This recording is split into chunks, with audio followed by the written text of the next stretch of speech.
Well, blam! It's another one. It's another box of stuff. How do I open it? Where's my knife?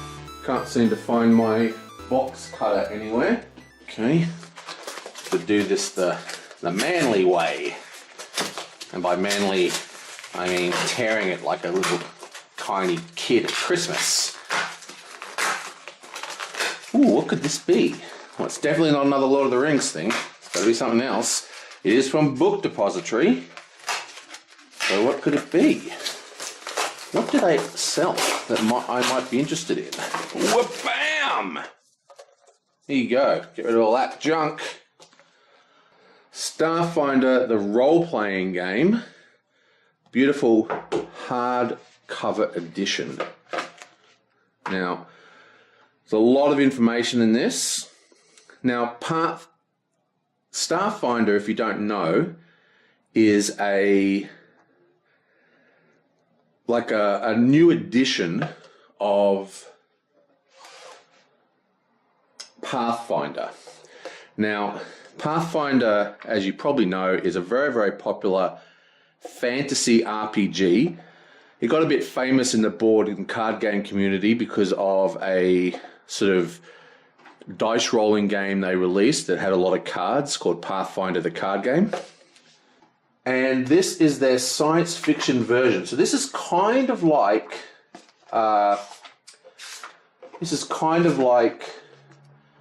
I can find something.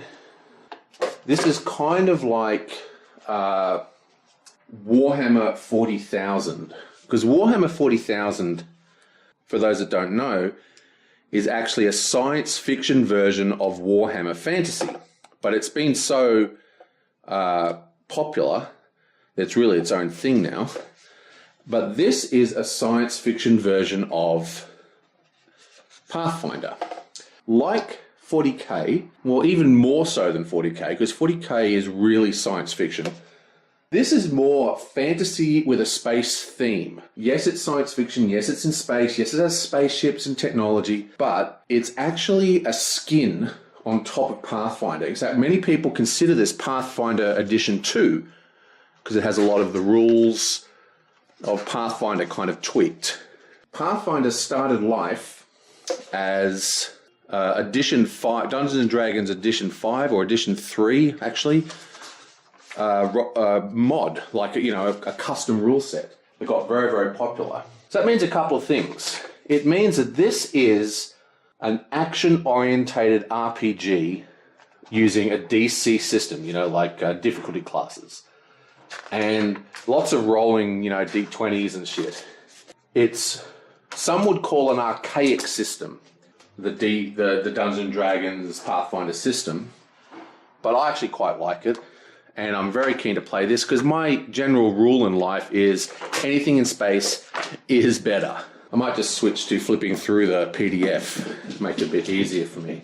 So the question comes down, why am I getting Starfinder? Well, my next great mod for Tabletop Simulator is going to be a Starfinder RPG table, and I'm going to start running Starfinder games on my channel, role-playing in Tabletop Simulator in Starfinder. I'm going to be GMing, and I'm going to ask other people at Tube Tables to join me, or people just off the channel. So if you're interested in playing Starfinder online with me in Tabletop Simulator, then give me a bell. I've got some more content coming, as in, I think it's called, there's a book called The Alien Archive, which is on the way, which is it's kind of like the Monster Manual from D&D, and I think I'm also going to get the Exoplanets one. And what's interesting about Pathfinder over Dungeons & Dragons is the adventure path system. So you know the card game, how you play, you know, whatever it's called, Rise of the Rune Lords or whatever. Well, that is called an adventure path. And that's something that sets Pathfinder apart from a lot of other Dungeons & Dragons kind of games I know. Now, granted, I'm not a big expert. If you want to get expert advice on this kind of stuff, go check out Frenzy Kitty's videos. He actually writes his own RPGs now. He sells them on Indiegogo. But Pathfinder has these things called adventure paths. The first adventure path for Starfinder is called Dead Suns. And unlike D&D, where it's a lot of it's, you know, you sort of make up as you go, or the GM does, and there's like set sort of, you know, quests you go on, you know, like adventures that you can buy. The adventure paths are more like films or like RPGs you see in computer games. They have a global map, like there's a physical universe in Starfinder that every single player has been to the same planets and the same places, and you know there's a community, like when you go see a movie. And the adventure paths have, you know, story arcs and like events in them that you follow like a television show. You know, you play like 6 or 7 books that have, you know, 5 adventures or whatever in each, and it creates an overarching story that creates a narrative external to the individual player's, you know, experience.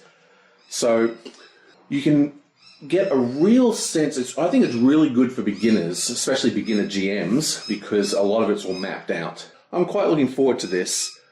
I haven't actually started on this table yet. I'm waiting for the other stuff to come in. I need to read the book and understand what we need.